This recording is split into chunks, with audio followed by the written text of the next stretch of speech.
Hello guys, இந்த வீடியோவில் என்ன பார்க்க போகிறோம்னு பார்த்தீங்கன்னா, இன்றைக்கி மிஸ்ட்ரி ஷாப்பில் விட்டுருக்க இந்த ஒரு பண்டில்ஸை தான் ஸ்பின் பண்ணி எடுக்க போகிறோம். நம்மக்கிட்ட கரெக்டாக இப்போ ஒரு 1380 டைமண்ட் கிட்டே இருக்குது. இந்த ஈவெண்ட் எடுக்க வந்து எவ்வளோ டைமண்ட் ஆகுதுன்னு வெயிட் பண்ணி வீடியோ எண்டில் பாருங்கள். இந்த பண்டிலை பர்ச்சேஸ் பண்ணணுன்னா சம்திங் ஒரு 200 டைமண்ட்ஸ்க்கோ ஏதோ பர்ச்சேஸ் பண்ணால் தான் அதை வந்து அந்த பண்டில் எடுக்க முடியும்னு நினைக்கிறேன். ஸோ வந்துட்டு எதெல்லாம் கம்மியான டைமண்டில் இருக்கோ அதெல்லாம் பர்ச்சேஸ் பண்ணியாச்சு. நெக்ஸ்ட்டு வந்துட்டு இந்த மேல் பண்டில் வந்து எடுத்துட்டோம். நெக்ஸ்ட்டு வந்து சேம் இதுலேயும் அப்படி தான் ஒரு 200 டைமண்ட் கிட்ட ஏதாச்சும் பர்ச்சேஸ் பண்ணணும் அப்படின்னா தான் நமக்கு வந்துட்டு ஃபீமேல் பண்டிலும் எடுக்க முடியும். கைஸ், எனக்கு இது எடுக்க வந்துட்டு கரெக்டாக ஒரு 1100 டைமண்ட் கிட்டேயோ சம்திங் ஆச்சு.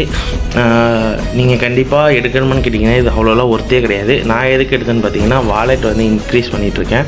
ஸோ அதனால் வந்துட்டு நான் எடுத்தேன். ஓகேயா, நீங்கள் யாரும் தேவையில்லாமல் டைமண்ட் டாப் பண்ணி வேஸ்ட் பண்ணாதீங்க. இப்போ தான் நம்ம சேனலை ஃபஸ்ட் டைம் பார்க்குறீங்கன்னா இந்த வீடியோக்கு ஒரு லைக் கொடுத்துட்டு நம்ம சேனலை சப்ஸ்கிரைப் பண்ணி பெல் பட்டன் ஆன்ல வச்சுக்கோங்க. அப்போ தான் நம்ம போகிற வீடியோஸ்லாம் உங்களுக்கு நோட்டிஃபிகேஷன் வரும். பாய் காய்ஸ், நெக்ஸ்ட் வீடியோவில் பார்க்கலாம்.